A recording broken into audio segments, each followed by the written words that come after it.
Saga's wild TearRing Saga ride is over, besides a few bonus videos, so I'm sure you're all wondering, what's next? I did say in a previous update video that my next major series planned is going to be Trails in the Sky the 3rd, and that's likely to be the last major project of the year. However, I do feel like doing a few shorter side projects before I launch into that. And there are actually 2 other games I have in mind that may end up running alongside Sky the 3rd, depending on how things go. As I said in the credits of TearRing Saga, I want to try working on a second side game during a main project, just to see if that helps prevent burnout. Now, I don't want to 100% reveal what these next 2 games are, although you might have an idea of what one of them is. I've teased it in a few earlier update videos this year. This one I've actually already started recording, and I've got the first chapter recorded and ready to upload. That will be coming soon, but again, I'm keeping it a little bit vague because I want it to be a surprise how I've ended up handling this. This series will be updated sporadically. I might even do like a chapter of the game a month. And trust me, this will all make sense as to why once I start uploading it, which should be soon, so look forward to that. The next game is actually something pretty big for the channel. So, around the middle of August, I actually got emailed and informed that the Australian branch of a pretty big game company was actually trying to get in contact with me to provide a review copy of a game to potentially play through for the channel. They were looking for Australian influencers to play this game, and it turned out that I was one of the people they found, which is... I honestly don't know what to say. It's incredibly flattering, and it's something that I never really thought would happen. So, I will be doing a full video explaining this later. I don't want to fully reveal what this is just yet, but I will give just a vague summary of what exactly this entails. They've provided me with a code for 3 games, along with 5 codes for each game to distribute among my followers, however I see fit. They've said that no review or any coverage is necessary from me, but that any socials or coverage are appreciated. They aren't paying me to do this or anything, it's just a review copy kind of deal is the feeling that I get. And this is a game that I have heard a lot about via pop cultural osmosis, but I've never directly played myself. So I'm thinking of doing a blind playthrough, kind of. I'd call it first time more than blind, because again, I do know quite a lot about the game via secondhand information, I just have never played it.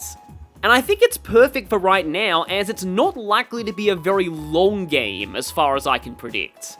But the main reason I wanted to vaguely mention this in a quick update before I did a full announcement video for it is I might need to do some research on what YouTube considers paid promotion, because I've seen some other YouTubers do things that are similar to this, and they've marked them as paid promotion even though they're not directly being paid by the companies. So, I would appreciate if any of you in the comments know exactly how this works, because I don't want to get into trouble or anything. The other thing is, I'm going to need to look into and do some research on contest laws when it comes to how I give out these codes I've been given. My original idea was to ask a question about certain things that I should do in my playthrough of the game to the comments section in the announcement video, and I would pick the suggestions that I think are the best, and those would end up getting the codes.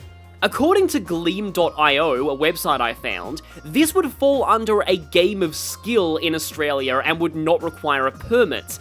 The main issue is, this being online would open it up to people from all across the world, and that makes me wonder if I need to take into account other countries' contest laws and things like that. Like, I know that in Critical Role, whenever they hold a contest, they always have to say excluding Quebec because of reasons.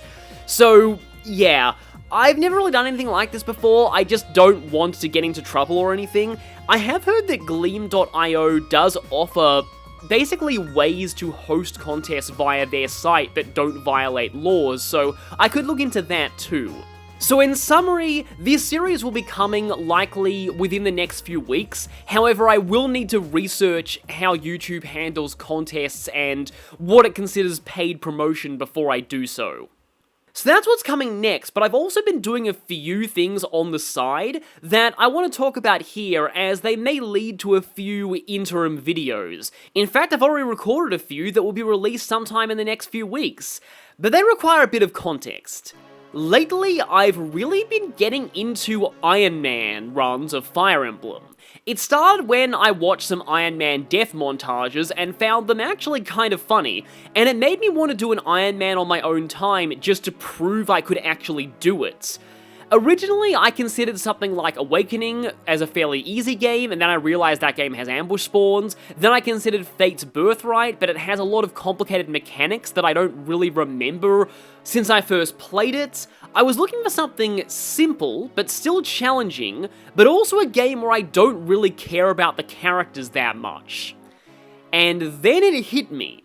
This was a really dumb idea. But I haven't played Fire Emblem 6 in over 15 years, and when I first played it, I hated it. It was my least favorite Fire Emblem game for a very long time, and I found the entire cast flatter than cardboard. And this sounds really heartless, but that made it the perfect game to try out an Iron Man on, kind of non-seriously. At least that's what I thought. I ended up not only having a lot more fun with this Iron Man than I expected to, but I've also gained new appreciation for Binding Blade's map design and its difficulty curve.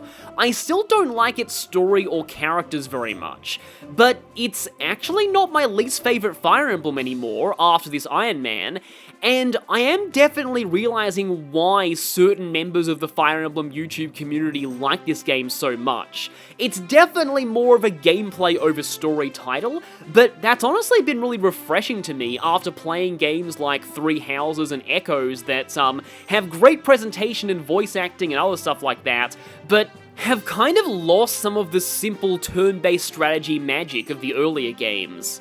I've actually got video footage of my playthroughs of every chapter, but I don't think I'll go back and post-commentate all of them and make it a full series.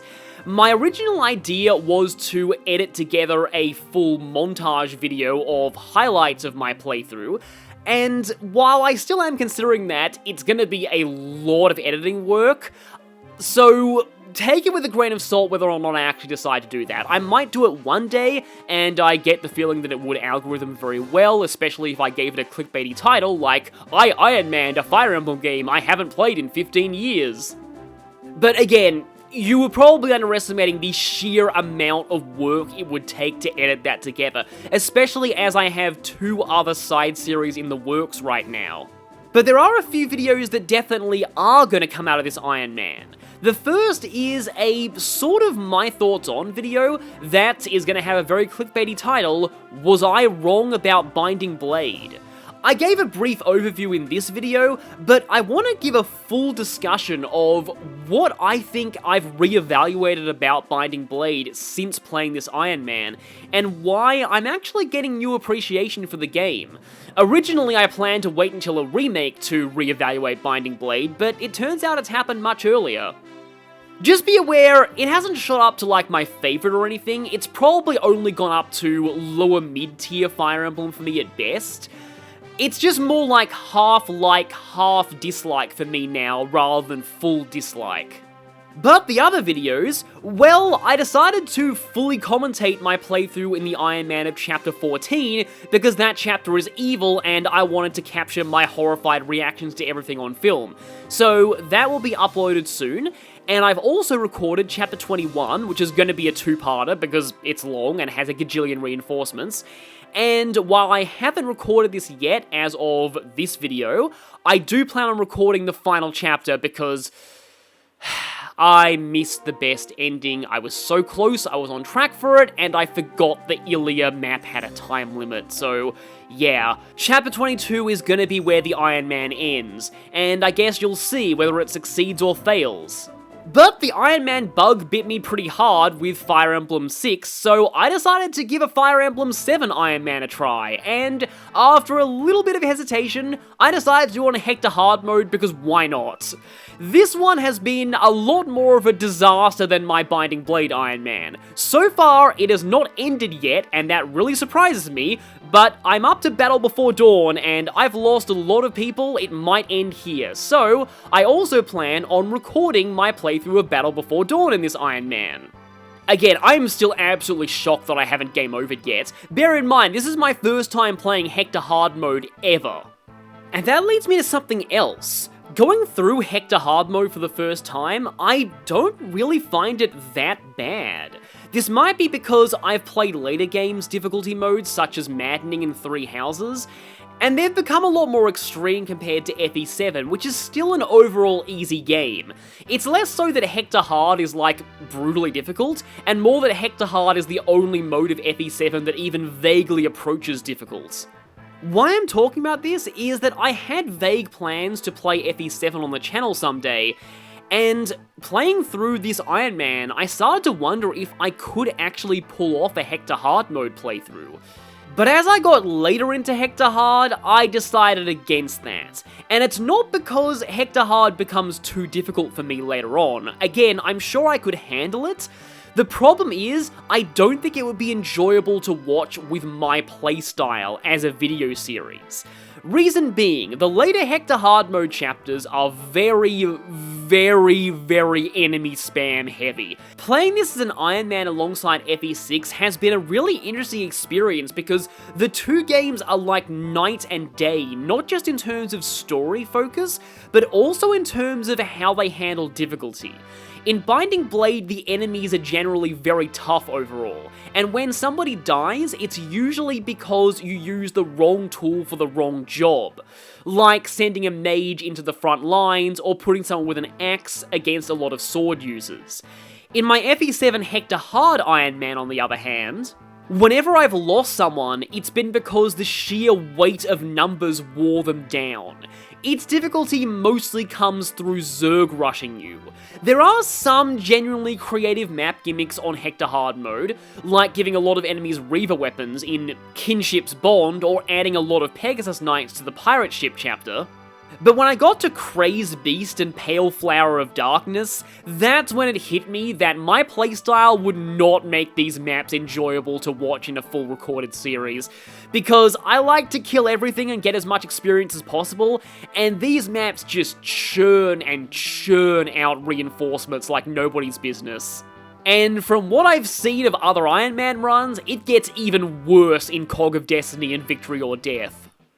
As much of a cliche as it is for some of the more hardcore members of the community to do Hector Hard mode 5-star playthroughs, I actually think going for a good tactics rank greatly enhances the experience of Hector Hard, simply because by ending chapters quickly, you won't have to deal with as many reinforcements.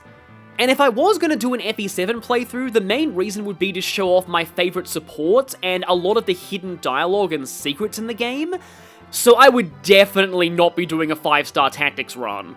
So I've reverted to my original plan for playing FE7 on the channel, doing Hector normal as the main playthrough, and having side footage from an Eliwood file to show off the Eliwood exclusive chapters and whichever branch of the branching chapters I didn't get in the Hector run. There's one change though. My original plan was to play Lyn hard mode to get rid of the annoying tutorials.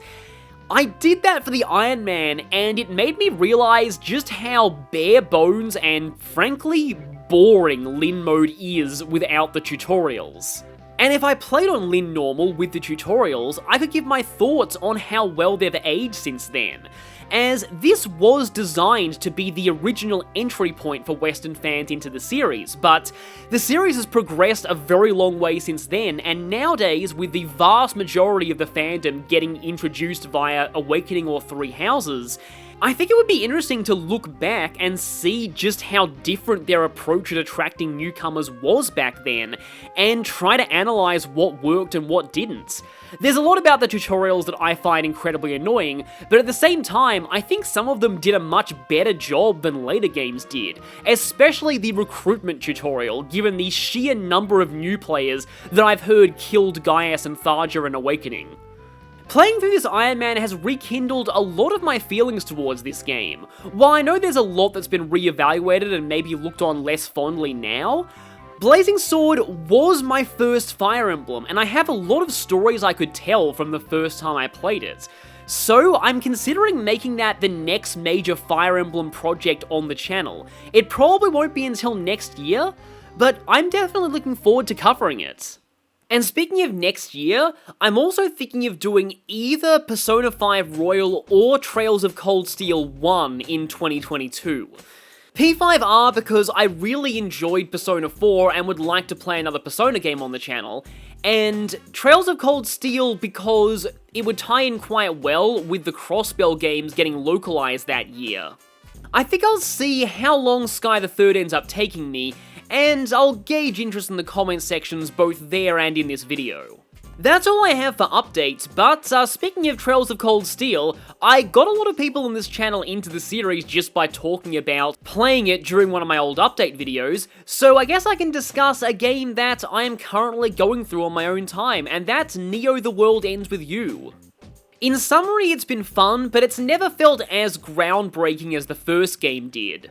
The combat system feels a little bit more like your typical 3D action RPG now, unlike the original game, which was just downright crazy and unlike any other game I'd ever played. But it does try to carry over the system of controlling multiple party members at once as best it can. And once you find a pin set you like and get a good flow going, battles are really fun. Story-wise, I've noticed that a lot of people have had mixed reception on this game's story at first, but opinions gradually improved over time as people stopped comparing it to the first game. It has a very different focus.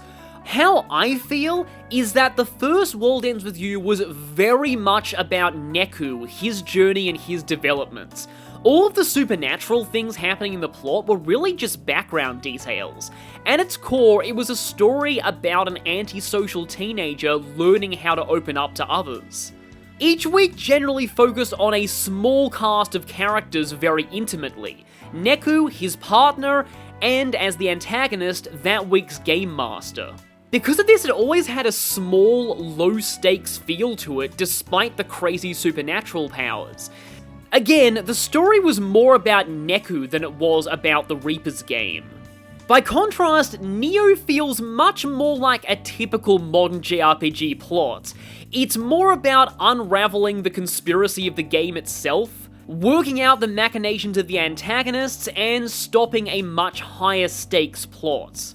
And it tells more of an ensemble cast story than focusing on the development of one character over all else.